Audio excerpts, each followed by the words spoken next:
I wanted to start with a story from many years ago. It goes back maybe more than 40 years ago. When I first joined my father's business, it was much smaller than it is today, and I was given a suitcase full of samples and told to go and see customers all over the place, all the reaches of the country, to sell, including Tobago. And on this particular occasion, I was sent to Tobago to see one of my dad's very close friends. They were close friends because he respected him. He respected him because, like himself, like my dad, this man started with nothing.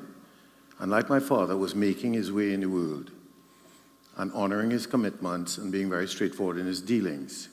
His name was Rufus Phillips.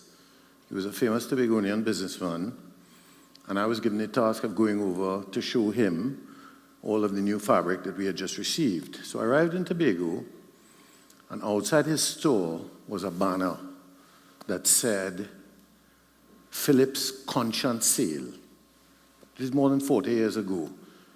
I was 20-some odd years old. That's enough detail about my age. And I looked at the banner with a bit of confusion, and then I went inside to say hello to Mr. Phillips, and he said, sit down here. And he took me behind his wrapping counter because he was busy. Conscience Sale was working. So I sat behind the counter, and what would happen would be that customers would come to the counter, and they would put something on the counter, and they would pay what their conscience said to pay. This is the explanation he gave me. So a lady came to the counter, and she had a dress blank. She said, Mr. Rufus, I'm paying $10 for that. So he took the money, put it in a bag, and he gave it to her, and she left. A gentleman came to the counter with a toaster. He said, Mr. Rufus, I'm paying $15 or paying $20 for that. Rufus took the money and put it in a bag and gave it to him. A man came to the counter with a hammer, a Stanley hammer, and he put it on the counter. He said, Mr. Rufus, I'm paying $1 for that. And Mr. Rufus picked up the hammer, got up from his chair, and attempted to hit the man. So I said, Mr. Rufus, what are you doing? It's a conscience sale. Mr. Rufus said, that man have no conscience.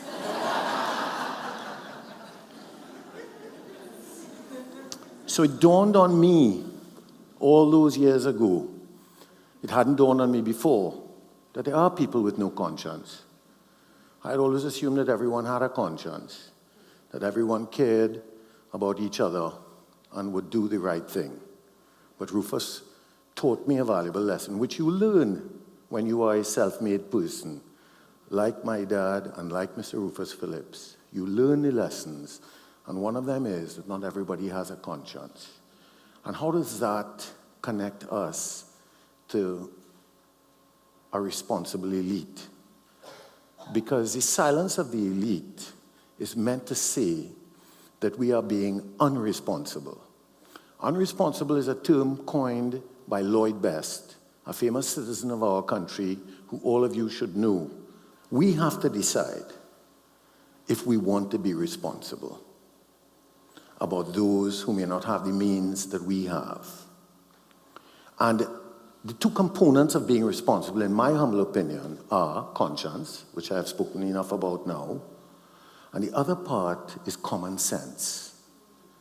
And the common sense aspect of us being responsible to those, and I'm speaking about a responsible elite, not about those who are better than anybody else, but those who have more means, those who occupy the corridors of power, those who cut ribbons with ministers, those people that are silent.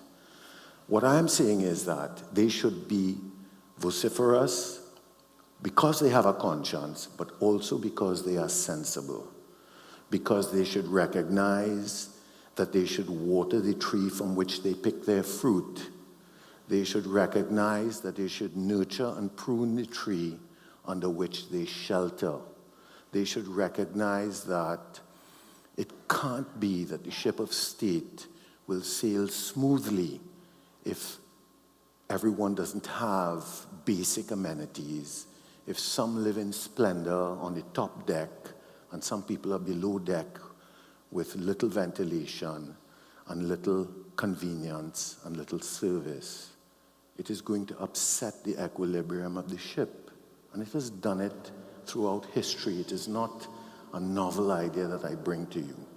So the concept is that we should be responsible. If we don't have a conscience, we should be responsible because it is sensible to be responsible to those who do not have the means that we have. And why am I raising this complaint? Well, if the business community complains about union behavior, it has no effect. Union people assume that that is our role. If union people complain about the business people, they pay very little mind to the complaint. But if a union leader was to complain about the behavior of workers, and a businessman was to complain about business people, wouldn't that be a little bit more convincing in your opinion?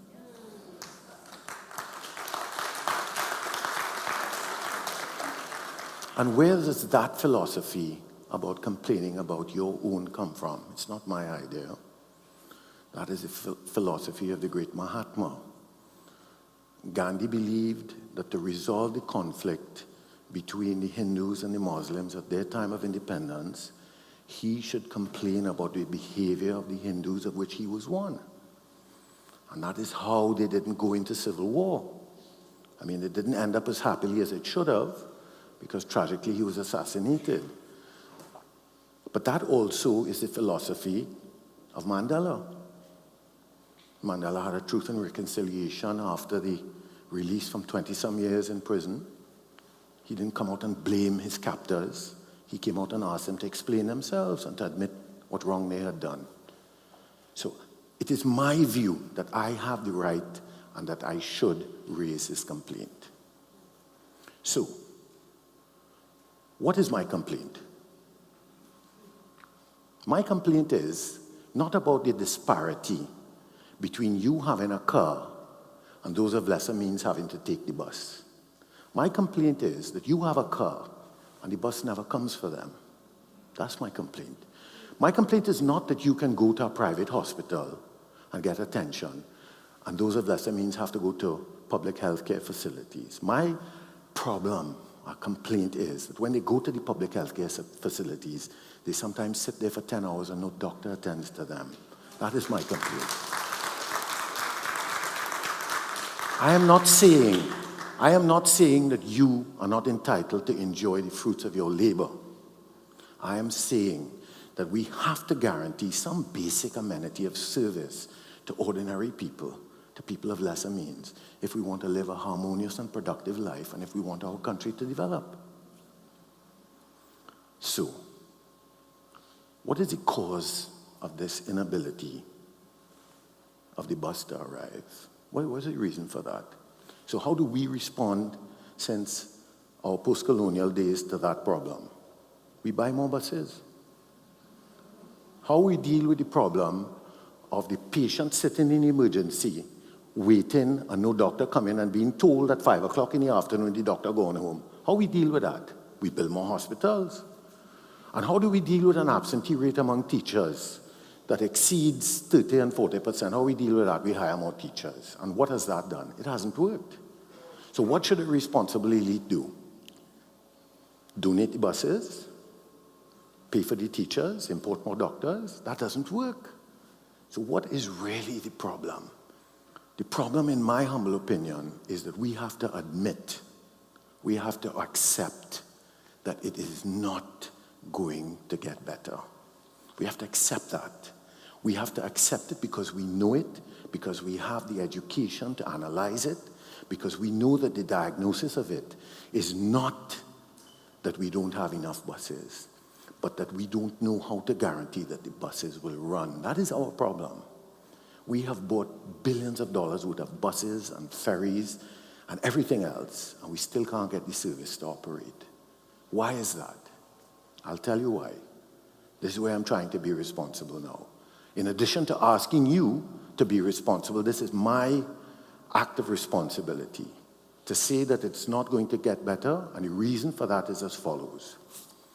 At independence, we took the British Charter of the Constitution and we drafted our Constitution, what does the British Charter say? The British Charter says that man is an honorable creature. We took the charter of our colonial masters and said that it was a document that we could build on. And that document prescribes that man is honorable. It's an old world document. Go back and see when it was created. I mean, centuries ago. Almost 1,000 years maybe.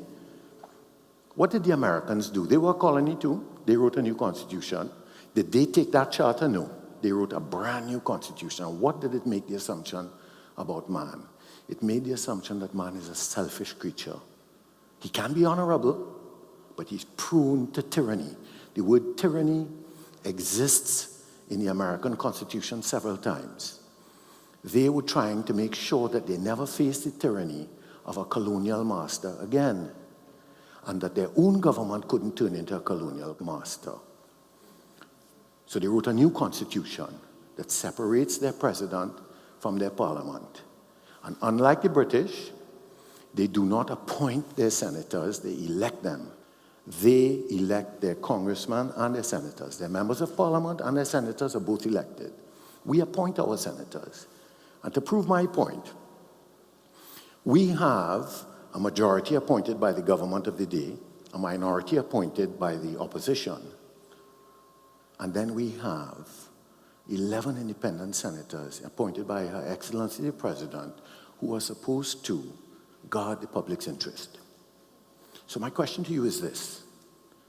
If those 11 are supposed to guard public interest, who are the others guarding?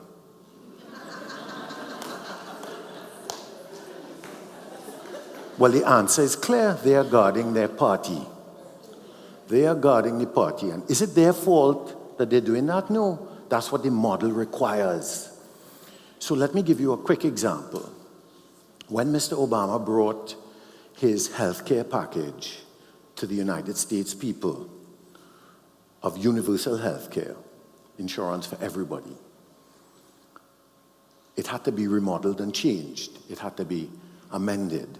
Who amended it? Who caused it to be amended? Mr. Obama was a Democrat. It wasn't the Republicans that caused him to amend it. It was the Democrats. Because they came to him and they said, listen, Chief, if I go back to my small town where they elected me, and I cause those small business people to pay all of those charges, they will never elect me again. So unfortunately, you aren't going to get my backing unless you make the following changes. That is how government works. You can't have a prime minister deciding that we are going to build this or break down that, and every member of the cabinet, instead of seeking his constituents' interest, seeks the interest of the prime minister. So in that regard, Kirk Megu, who I sat on a committee with, was a professor at UWI, he often used to say to me, we replaced our English governor with a local governor. And that is my thesis. And therefore it is responsible of me to say to you that if we want to see change, if we want to see the quality of life improved, if you want to be responsible, either because you have a conscience or because you are sensible, or you are both, we need to set about writing a new constitution. This is my recommendation.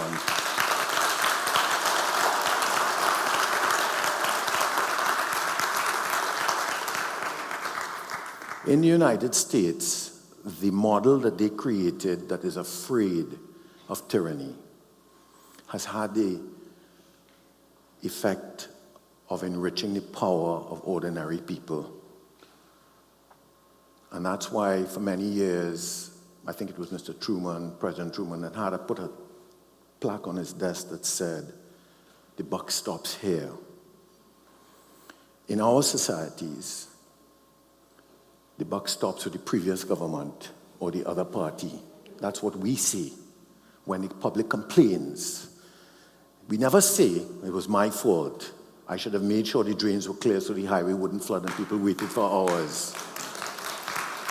We never say that. It was the system's fault, a former Attorney General said, about 3 babies that died in 2 weeks at the San Fernando Hospital. The system is bad. How could the system be bad? Who was the nurse that ignored the child? Who is it? Is that nurse and doctor still there? Do you even know? So let me say this.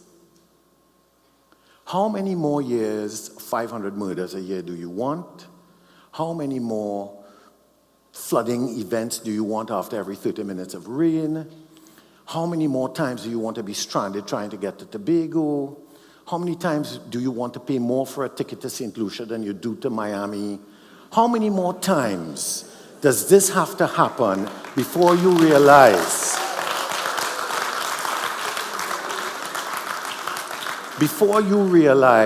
that we need a new rule book? I would like to say to you that the spirit of conscience is that we do not enjoy eating a great meal if those below decks are without anything to eat. That is conscience.